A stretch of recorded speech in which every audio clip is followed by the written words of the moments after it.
Bengaluru drugs కేసులో కీలక పరిణామం చోటు చేసుకుంది. నటి హేమను అదుపులోకి తీసుకుంటున్నారు పోలీసులు.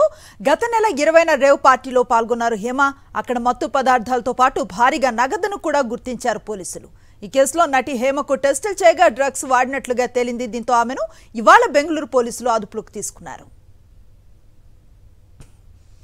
మరింత సమాచారం అందిస్తారు మా కరెస్పాండెంట్ సతీష్. బెంగళూరు రేవ్ పార్టీకి సంబంధించి డ్రగ్స్ కేసులో టాలీవుడ్ నటి హేమ కొద్దిసేపటి క్రితం బెంగళూరు సిసిబి పోలీసులు అదుపులోకి తీసుకున్నారు. ఎందుకంటే డ్రగ్స్ టెస్ట్ కేసులో ఆమెకు పాజిటివ్ వచ్చింది. అయితే కొన్ని రోజుల క్రితం సమన్లు కూడా ఇచ్చారు. దానికి సంబంధించి ఆమె ఎటువంటి సమాధానం చెప్పకపోవడంతో ఆ బెంగళూరు పోలీసులకి ఎటువంటి విషయం చెప్పకపోవడం, తర్వాత ఆమె హాజరు కాకపోవడంతో నేడు అదుపులో తీసుకున్నట్లుగా సమాచారం వస్తుంది. రేపు కోర్టులో హాజరుపరిచే అవకాశాలు అయితే ఉన్నాయి.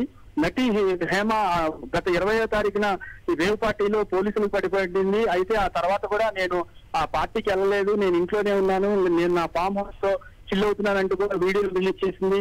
ఆ తర్వాత కూడా ఒక ఇన్స్టాలో ఒక పోస్ట్ పెట్టింది పత్రాల గురించి. అంటే ఈ మొత్తం వ్యవహారం మీద హేమ ఈ విషయంలో నేను ఎటువంటి ఇది లేదు, నా ప్రమేయం లేదు, నేను వెళ్ళలేదు అని చెప్పడానికి ప్రయత్నించింది. కానీ తీరా ఆవిడకి సంబంధించి అన్ని విషయాలు బయటపడడంతో ఇప్పుడు ఈ రోజు పోలీసుల అదుపులో ఆవిడ ఉంది.